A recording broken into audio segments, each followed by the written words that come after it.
Hello, everyone, and welcome back to Line Change, the NHL betting podcast from the Action Network. I'm Michael Leboff, and joining me, as always, for a Thursday night special or Thursday night preview, Tim Kalinowski, Nick Martin. I'm in a chipper mood. The Islanders are back. I, I don't have any words for what they keep putting me through. I feel like I'm in the forest of Bastogne or something like that, and um, every night. But they got it done. They got it over the line, Nick, against the Penguins. Blew a 4-2 lead, blew a 3-1 lead too. Couple they only blew two goal leads on Tuesday night. End up winning in overtime. And guess what? They're back in action on Thursday night, and they're gonna feature right at the top of the show because they're your favorite underdog, taking on the St. Louis Blues in the Show Me State. That's some very loose usage of the word back, but I mean, the process has still been pretty good under Waugh, just until you get in those final 6 minutes of the game. That's always complicated. But I'm really low on the Blues. I don't think this team's playing well. We've been saying it for a little bit here. I thought that 7 of 8 streak was complete luck box. I want to keep fading them. I like what the Islanders are doing. I think overall they're controlling a lot more of the play under Waugh. So for me, I look at what's left of this Blues defense core. I don't think it's an overly strong unit. I think the Isles are going to control more of the play here. So, bit of a lame underdog. They're only minus 104 at the time of recording, but that, Boo.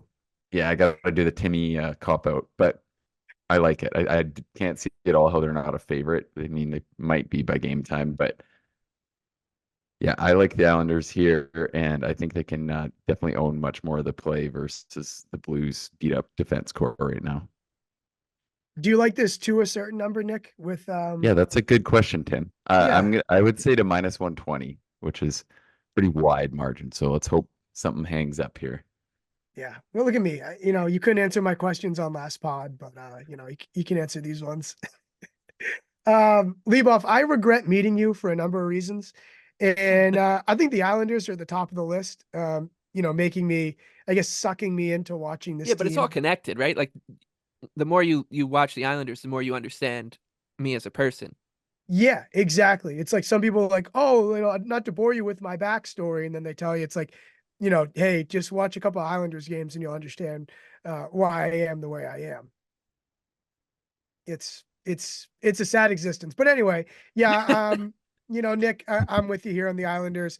I was when these lines dropped here on Wednesday. I liked the Islanders, and I was praying to God that one of you would tell me that it's not the Islanders, and then you went ahead and logged the Islanders. I'm like, oh, did the meme? Here we go again. And I'm with you on the Blues. The more people continue to ask me about the Blues, oh, how good are they? This and that. I'm like, am I missing something? Because I still believe the same thing we've been saying in that pack in the Western Conference that's like hovering around the wild card. I would if we drafted them, I would not like who we would want to make the wild card. I would not want to pick the Blues. Yep, I'm on the Islanders too. I'll save a little bit for the end of the show, but I do want to bring up this. The Islanders have played 55 games.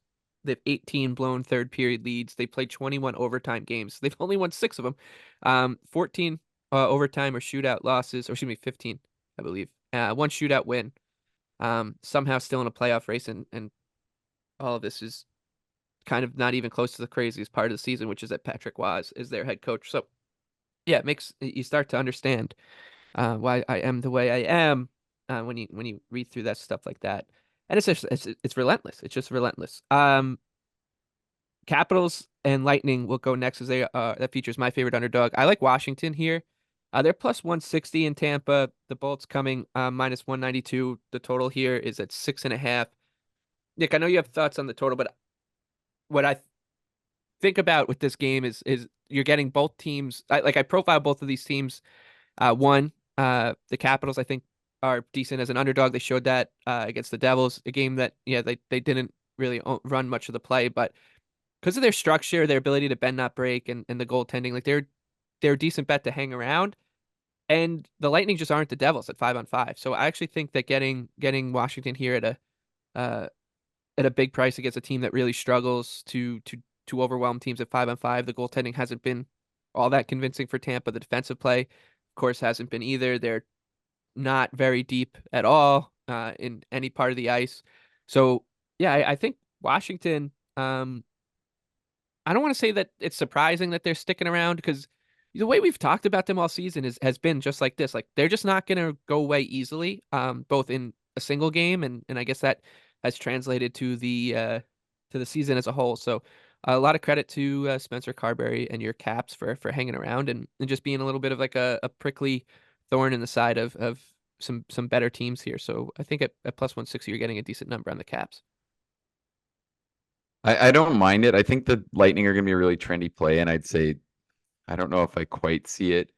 I like the under for a lot of the reasons you said. That's the Caps avenue in this game. I think they've been trending a lot higher in terms of total than you'd expect looking at the Avs game, the Canadiens game, and that Devils game, where the Caps scoring 6 was a minor miracle. And their game in big spots like this is always going to revolve around defensive play and good goaltending. They know they just got to avoid the high danger breakdowns.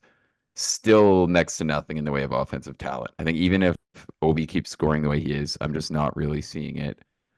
Um, I, I just think I don't quite see 6.5 here. I don't know if they'll stick around the board. I think the under is a pretty sharp play here.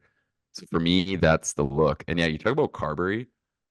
Like I think that he's almost not getting enough credit when you look at what is actually left of this Caps team and just the way they've consistently plugged and played players. They have nothing in the way of truly elite talent. I think he's done a great job of organizing the team and having them ready to play. You look at this last stretch of really tough games. I think that the team play and effort has been about as consistent as it gets, but that also just shows how hard it is for the team to win right now. I think that all their best strengths right now lend itself to the under. So I was a little surprised to see 6.5s out there on a Capitals game in this spot, and I think it sets up as a good time to bet on the under. And yeah, from like their perspective, both these teams, this is a gigantic game, and I always feel like that lends itself a little bit more to the under. We see scoring go down in the playoffs every single year.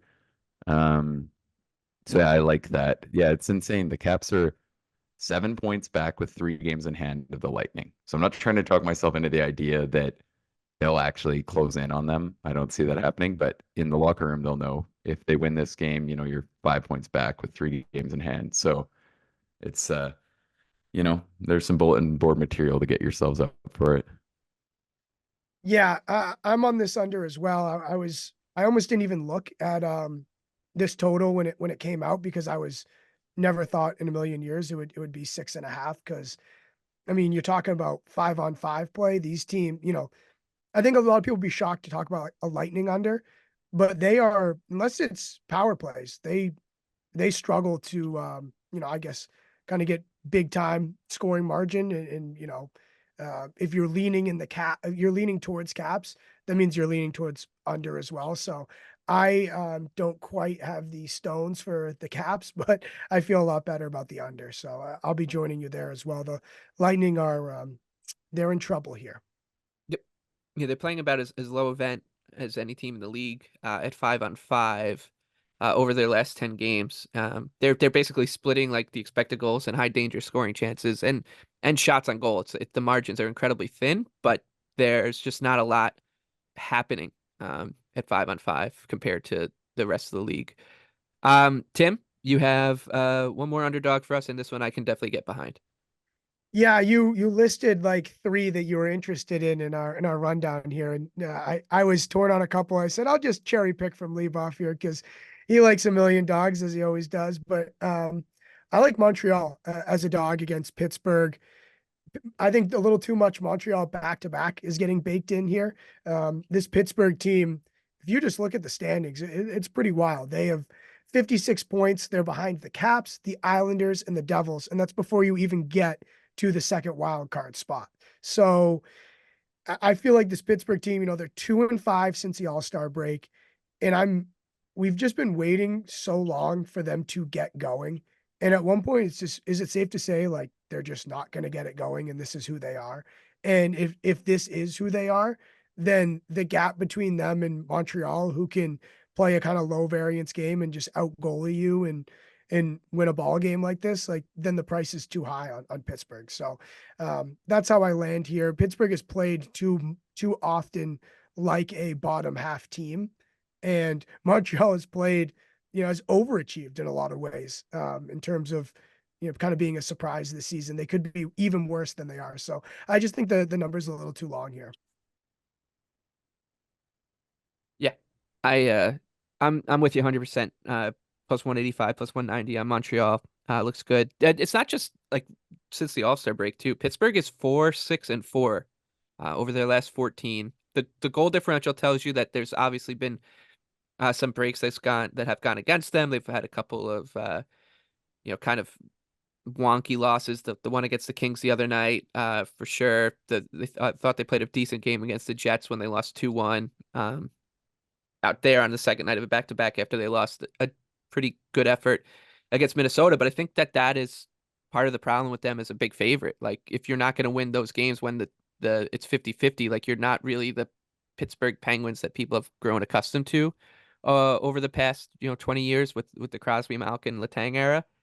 And I think a lot of that was kind of on display last night. Like the Islanders just let them walk right back into the game. I think Pittsburgh was pretty good in the third period but the Islanders scored a goal to go up 4-2. It was the definition of a backbreaker because it was against the run of play. Penguins put too much, get a lucky deflection, then get all the momentum back, and they have the Islanders just pinned for the last 6 minutes. I'm losing my mind uh, watching the game, and they just were never able to get strike the critical blow. And I think that's just the MO of the team. So yeah, I think the number's just way too long. Even on and it's like you said, a situation where because it is a back to back for the Habs, you are getting a little bit of a discount when I don't really think it warrants it. Nick, what about you? I kind of disagree. I think this is fair, to be honest. I don't think you can kind of talk up the Isles right now and the Pens, or you know what I mean? Like the Isles turning around, the Pens not. To me, they're in the same kind of boat. They both lost some silly games. They're both owning a lot of the play. I know it's a big number. With Allen in net, though, I think it's roughly fair. One narrative I could see is the Habs getting an early lead and the Pens just pouring it on. But the pick that I'm expecting to have on this game is going to be with Ricard Raquel going over 2.5 shots. It was plus 140 versus the Kings in a tough matchup. This is obviously far from that, and he's been on the top line for 2 games. But if it was minus 105 tomorrow, that'd still be a lot of movement, and I would still play that. He's been going pretty good with Crosby and Rust. They own 23 shot attempts for 9 against last night, and they were getting not ideal matchups the whole time. So I think he's probably still going to be coming in a little too low, and that's kind of the one guy I want to buy on. I think Allen's save prop will end up being a popular narrative too, and I don't mind that at all. I feel like this just sets up as such a Penguins just cave them in all night, and the game ends up being sneaky competitive game script for me. So I don't hate it with Montreal, but I feel like I do know it's going to be ugly, and it kind of looks like right about this price. I don't know. I like the idea of attacking some of the Pens shooters and that Allen's save prop. Okay, those are the Dogs, Habs, Caps, and Islanders. Onto the big board. We'll start with Stars and Senators. Dallas minus 142. Ottawa at home plus 120 coming back from Florida. A muted Brady and Matthew Tkachuk Darby there. Total here 6.5. I got nothing here. It does. I just want to say it, and I'm sure uh, you know this is coming if you've been listening to this show. It does just tell you like the Senators are what, like 26th place in terms of points percentage in the entire league, or around there, and uh, they are just plus 120 at home, even though yeah they're home, but they're taking on the team that's seventh or sixth best points percentage in the NHL. It just goes to show you that Ottawa is not your typical bottom dweller underdog. They are a team that is always going to get respect from bookmakers and the betting market. So that's why this price looks like it does, Nick. Yeah, I think so. And that those 2 games in Florida completely showed that because they were by far the better team versus Tampa. And I thought they were the slightly better team last night versus the Panthers. That really sucked for us that Ottawa couldn't finish anything early. Brady Tkachuk fired a clear-cut breakaway like into the heart of the Panthers logo. So the I still kind of think that they're like the over is a good play here, even though that one didn't necessarily get close. There were so many chances earlier in the game for it to break open. I wasn't really surprised when the Sens dug their way out of it late. So still lean towards the over here. I think it's a decent play. It's tough to follow that up after like another loss on it or a loss on it on Tuesday. But I think that's just kind of lending itself to another spot here. I still view the Sens as just being such a high event team moving forward. And then you look at Dallas, man, that was a tough loss for the Pod because they played really, really well and they had a lot of chances. And I thought it was a lot more than just score effects, right? They could have been up early. They could have tied it much quicker. Sagan misses the empty net into Shesterkin's glove, which great save to him, but obviously that's going in most of the time. It was just, and I think the other one too, there's Bruto's Harley hitting the post sucked on a lot of levels. So that game was really tilting, but I still love the offensive upside of both these teams. I think that, they're going to play a pretty high event game here. So I don't hate just going right back to the over. Yeah, I'm in the same boat. I kind of leaned Dallas with this short price from the jump leave off, like you alluded to. It seems so crazy that this is the number with the where these two teams are going and have been this year. I would say that Dallas is surprisingly. I think we think back to like the Rick Bonus Dallas Stars and think that they're just kind of an under team. Like remember that Dallas year that it's like 5.5s for every game they played, it felt like.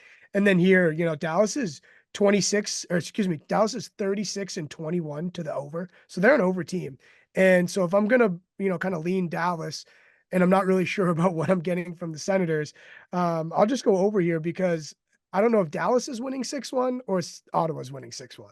It says a lot about Ottawa. Yeah, I mean, I like it because I think it's a really good spot for both teams to put up some offense. Like, I think there's a great chance both teams get to 3. You talk about what's different with the Stars and their totals too. Like some of those years, that top line was the team. Like it was Hintz, Robertson, Pavelski, and the depth scoring behind it was very non-existent. And now you look, they've got the second best second unit in the league. The way the Duchesne unit has gone. Robertson hasn't been as good on the top unit, but then also Wyatt Johnson's been a complete game breaker for them. Thomas Harley's really driving offense from the back end. So it's easy to see why they've become more of an over team. And I think they can play to that strength versus Ottawa. Strikes me also as a game. We talk about this a lot on the soccer pod. A game where if there's no scoring in like the first 10 or 15 minutes, that like a good live over too. Because it feels like once the first one goes with two teams like this that have no problem trading chances, the gates will open up. Okay, Avalanche and Red Wings now, a blood feud from the 90s. Obviously, it's whimpering compared to that these days, but Colorado minus 142, Detroit plus 120, a total of 6.5. This is a pretty big game for both. A monstrous game, I guess, for both. Detroit in the wild card hunt, they have a spot right now. They have a little bit of a cushion over the Devils, the Islanders, and the Capitals, but they played more. They will have played more than a couple of those teams. Colorado is right back in the thick of that race in the Central Division because Dallas has slowed down a bit. I I want to bet Colorado here. I think I'd rather attack like a minus 1.5, minus 2.5, because I do think if they do win, it kind of correlates with them just running over Detroit and the goaltending finally coming back down to earth for the Wings, who it's not only Alex Lyon anymore. James Reimer was terrific in his return to action against Calgary. So I don't hate it if you're looking for a bigger price here to chase Colorado, just absolutely owning this one and getting and Detroit not getting the goaltending that they've got, because the Red Wings still are giving up a lot. It's just being papered over by good goaltending and a clinical offense, especially on the power play here. Nick, that kind of lends into what you're going to go with as well. I'm going with the over. I like a lot of what Detroit's doing offensively. I continue to think they actually are better than average side offensively. But like you said, their defensive play has been bad. They ran to the good end of their goals against versus the Kraken and the Flames for sure. Both those games could have gone a lot differently. And I think that they can still generate versus the Avs. I don't view the Avs as like a top defensive side at all. I know they kind of showed it in a good spot versus Vancouver there, but I think that there's a good chance both these teams get after it offensively. And the other thing is, I don't know if this is the game because they already threw Annunen in there Thursday, but I think you got to start to watch that the Avs are going to start sneaking Annunen in some more starts. I feel like they have to. I know that the division is really close, but you also, I don't think, want to head into the playoffs with the goalie who played like 65 games and a lot down the stretch. So, um, yeah, well, that'll be something to watch in terms of the confirmations. Yeah, Avs here. Avs. I'm taking the cookie on the feels, shortish price here. Detroit also first game back from a Western swing. We haven't brought that up in a little while. In that, that's the point I bring to every show. So I haven't thrown that out there in a while. Yeah, I think the Avs this is a team that won't that this is a matchup for the Avalanche where their depth won't really be as much of a problem. So I'm always looking to back them in a spot like that. Though there'll be plenty of chances for the Avs to lose games coming up. I think in a week and a half they go through a tough little stretch of like Edmonton and Vegas maybe. So yeah, I think this is a good spot for them. I'm on the Avs here. Yeah, and one note I'll throw out there too. We don't talk about home and road splits a lot, but both these teams actually have really significant ones. The Avs are 22-5 at home. And Detroit is 15-8-5 at home versus 14-12-1 on the road. The Avs are below 500 on the road, so pretty significant splits if you are the type of person who reads into that a lot. Game of the night, Florida and Carolina. Florida plus 100 on the road. Carolina a minus 120. Home favorite, total of 6. If you look at these odds, you kind of just adjust for home ice. It would tell you that Florida would be a uh slightly favored over Carolina on neutral ice, and maybe that's telling you they'd be the slight favorite over the Canes if these two teams met in like a playoff series tomorrow. But aside from that, I don't really have much here. These are two behemoths um, going at it, both great 5-on-5. The Hurricanes. The one thing I would um, say is I'm looking for the Freddie Anderson start. He is starting to get like time and playing, and I don't think it's going to be here, but um, I will want to bet against Carolina in that game. I think that there's just so much time off, and I'm hoping like they catch a bottom dweller in that situation and are a big price, but um nothing in this particular game here. Nick, I know you're passing too, so we'll see what Tim's got for us to try to maybe juice this thing up.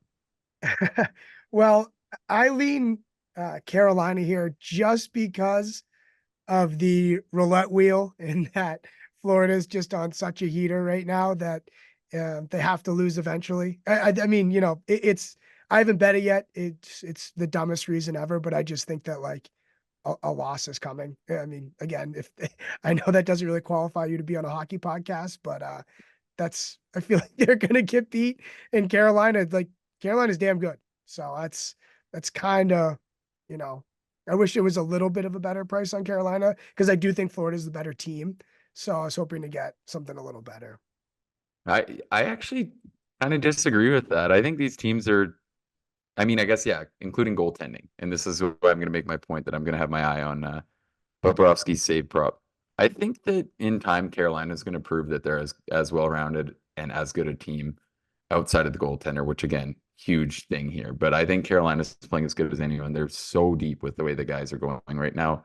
Love the makeup of them. So they're like my number one team to watch out of the deadline here. And they are getting slightly better goaltending, but I wouldn't be surprised if they kind of come out really hungry at home here. We've seen the way they can just get after you shift after shift, forecheck so hard, make life just hell. I like their line configurations right now look really good with the way Svechnikov's going on the top line.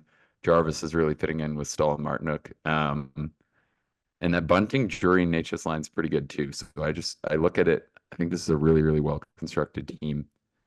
I wouldn't be surprised if this kind of looks like that playoff series where the Panthers find a way to hang around, but they're not touching the puck too much. Carolina's power play is ridiculously good. That's something I didn't think was coming this year. What were you gonna say, Tim? Yeah, I was gonna say too that Florida on this run they've been on, I could argue looking at the schedule that they were for sure, better than their opponent going into the game in every single one of them. I feel like this is the first, like aside from Colorado, really, I think this is the first like real challenge they've had in a while. So it could be like just one of those spots where things have kind of been coming easy to them, and we know that Carolina just does not make anything easy on you. So I feel like that's a little bit of an edge there in Carolina's favor. All right, Bruins and Flames up next. Boston is minus 130 on the road. This is also the second half of a back-to-back for them. They're doing the Alberta two-step. Flames plus 110 at the Saddle Dome in Nick's backyard. The total here is 6. We are recording this before Boston plays Edmonton, so just keep that in mind. Nonetheless, I think that this is actually a decent price on it. The Bruins, we're getting to bet on them more often here. And you know what's great? It's because they're losing. They're losing all the time, and we get to bet on them, Nick. Yeah, I think this price is short. The Bruins are minus 130. That just feels like I know we talked about how their plays like actually dropped off, but I'm not entirely convinced things are so much different for the Flames either. I think we're kind of going to see them get off of this little push they've had down the stretch here and kind of trend closer to what we saw in January. They kind of had this galvanization of like losing Lindholm and pushing back and I think that's been great, but I still look at these two teams. I think Boston's roster deserves to be a bigger favorite than minus 130. I don't hate that the Flames went into Boston and kind of worked them over first game out of the break either. I feel like, whether the Bruins win or lose tonight, they'll be up for this one. They'll be ready to go and still pushing hard for the division. So the motivation's there for the Bruins. I think they're the better team. I think they deserve to still obviously be a slightly larger price than this. And then this is also obviously one of those spots where it's so beautiful to have two goalies that are as good as Boston has because there's really just no drop off between Swayman and Allmark. So nothing really to worry about there in terms of who goes tonight. And yeah, I feel like this is just a great time to buy on Boston. Minus 130 versus the Flames seems just a little too easy, I think. Yeah, and that's exactly what has me concerned, Nick. It's like if there's a team that should be more back-to-back proof in the NHL than the Bruins with, like you said, with their goaltending situation. I I feel like I guess I'm worried that Edmonton in Boston on Wednesday night just goes to it's just like a 12 round brawl. Like the Bruins come into Calgary just a little sluggish. I feel like that is completely on the table. So for me, this will be a wait and see. I already told you that I'm on Edmonton in that game Wednesday night. So if I would love a Edmonton blowout and then zigzag with the bees on the following night to bounce back.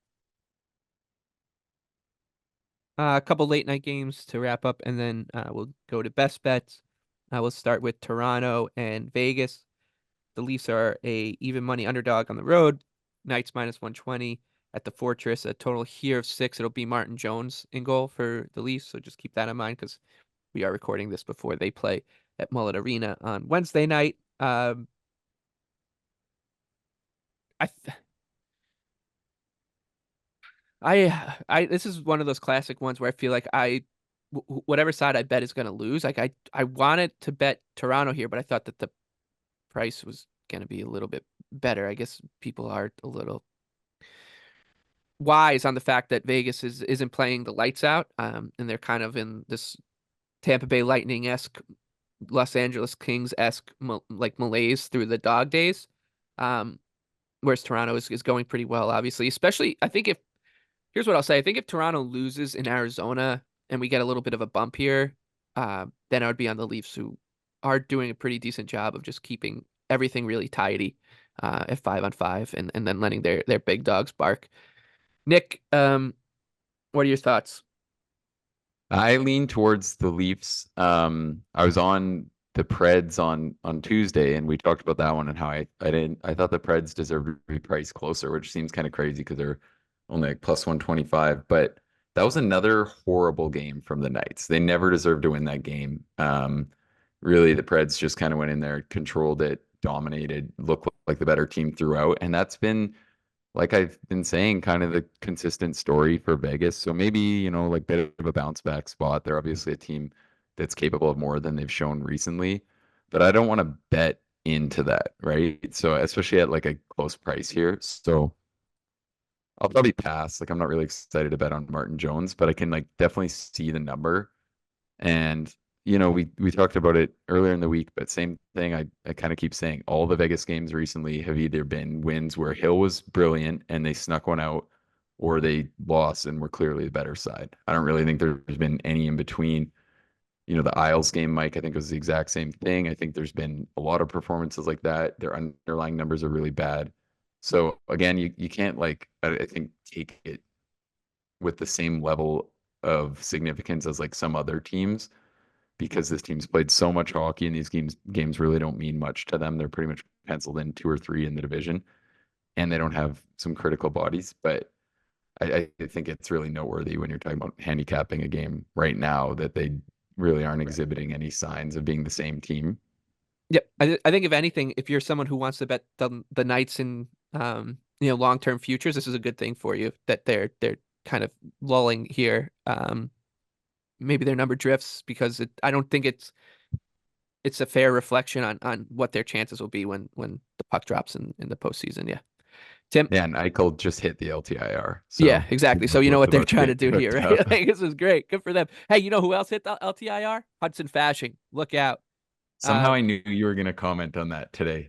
I was actually going to text you and say, how does Hudson Fashing hitting the LTIR affect the Maple Leafs? Well, I'll tell you, it affects the Maple Leafs. It affected Islander Twitter like this. They're after the game last night. Sezikis looked like he broke his hand, and the Islanders are in a little bit of cap gymnastics. And excuse the anecdote, I'll be as quick as I can. Everybody's like, oh well, there are two options here for Lou. He can either LTIR Sezikis or he can waive one of Bolduc, Bortuzzo, or Aho. And then what did Lou do? He went with the option that nobody realized he could do, which was just ship Hudson Fashing on the LTIR because I'm sure the people at the league office are like, no idea who that is. Go for it, Lou. What do you got, Tim? You're not getting a competitive advantage by putting Hudson Fashing on LTIR.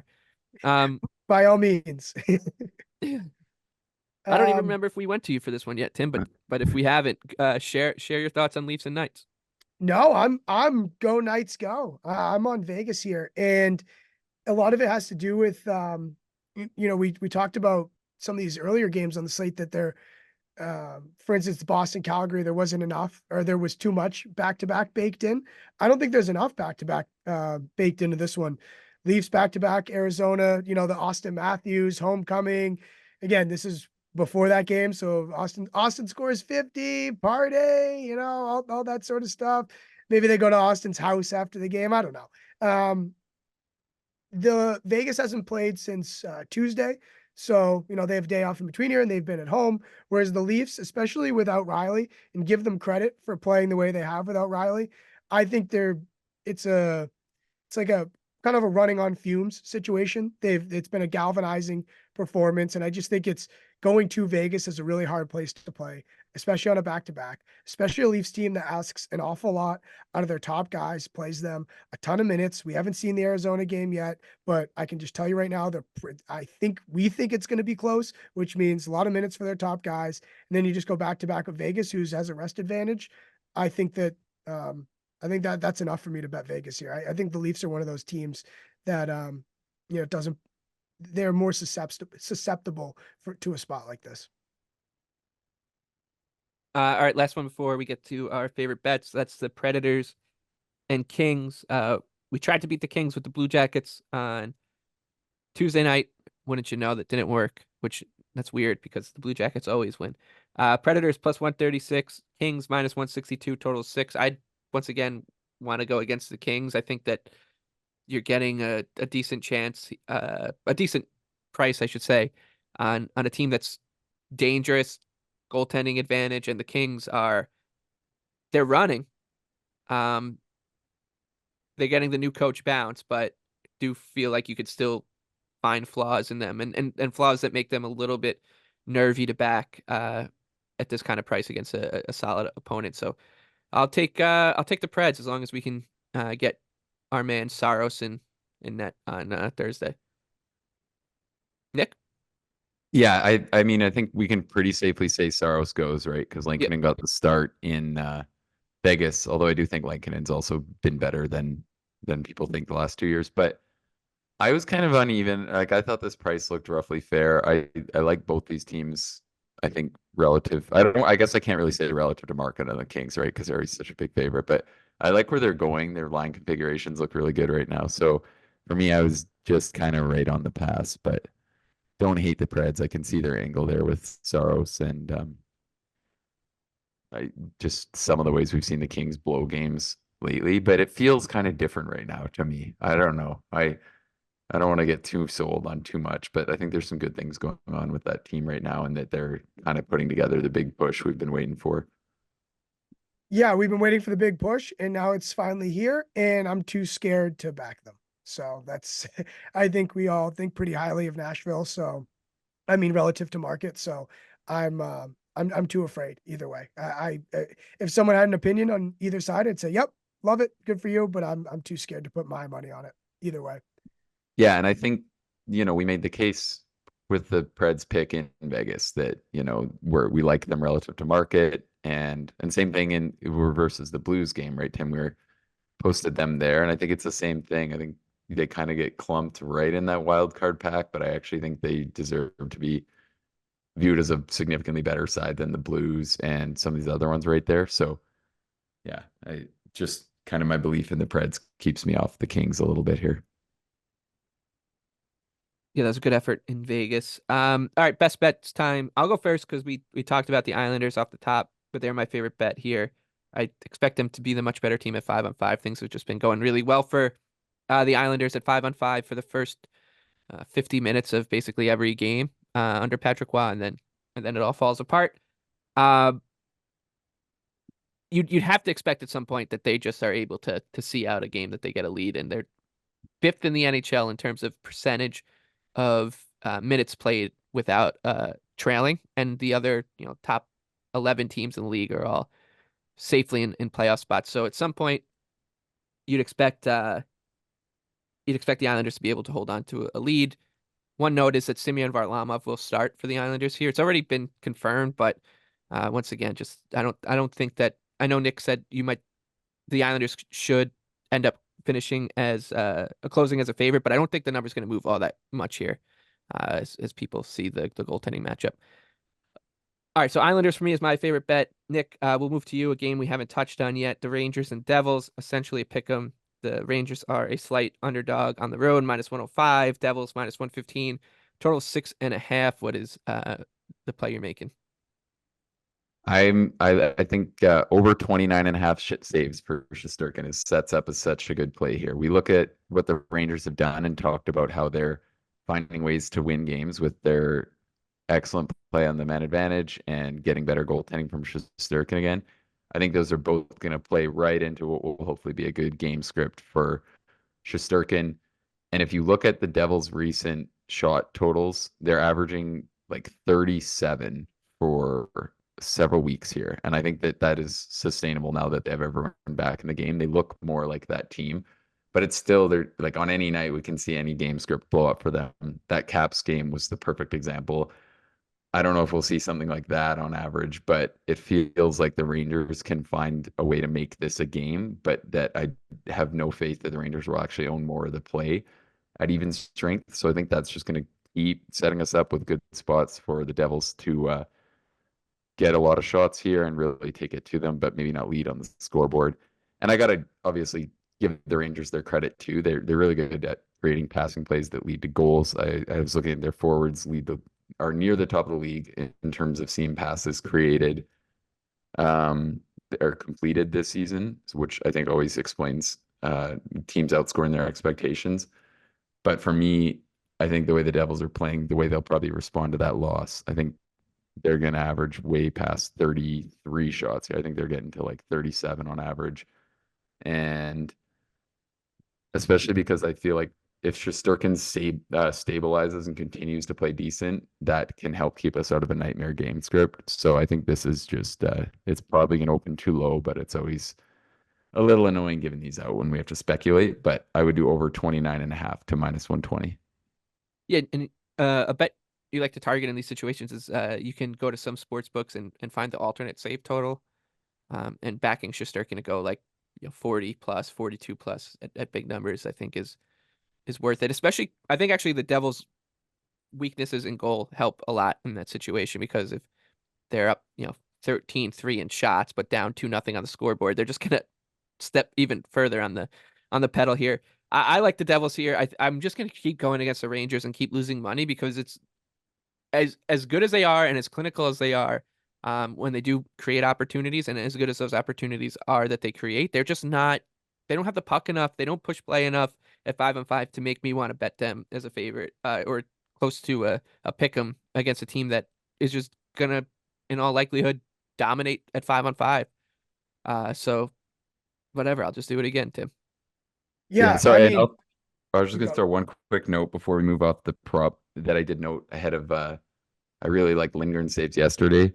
The Devils put up 40 shots on goal versus the Flyers in the Stadium Series game in a game where they led from 30 seconds onward. I think there's one way this team wants to play. They don't really sit back. I think in general they seem to be pretty aggressive, trying to just play at the other end and defend that way. So I think that always sets itself up to higher prop or shot totals right now as well. Yeah, I'm on the Devils here as well. Nick, you brought up good points about how they like to play. Leboff, I think you sent this in our group chat from Sean Trappetti, writer here at Action Network. Was talking about, it's a great tweet, basically of how much either goaltending or the power play carries the New York Rangers. They go 0 for 4 on the power play in one game, but Igor makes 40 saves.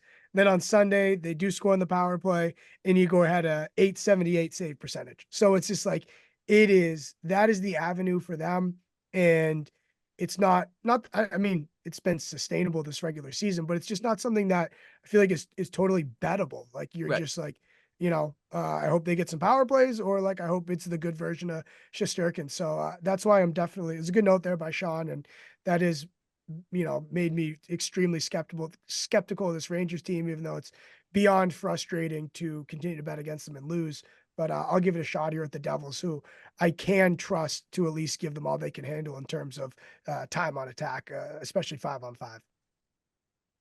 Okay. And the last game we'll talk about, that's Tim's best bet, comes in on Canucks and Kraken. Vancouver -130, Seattle +110. The over under here is 6.5. So Tim, who are you backing? I think the Kraken fans, like, they saw that the Knights call it the Fortress. They like to call their home arena the Deep. So who are you backing here in the Deep? I guess I'm going into the deep end because I'm on the Canucks here. It feels like such a sucker's bet, right? Canucks are Yep. -130 here.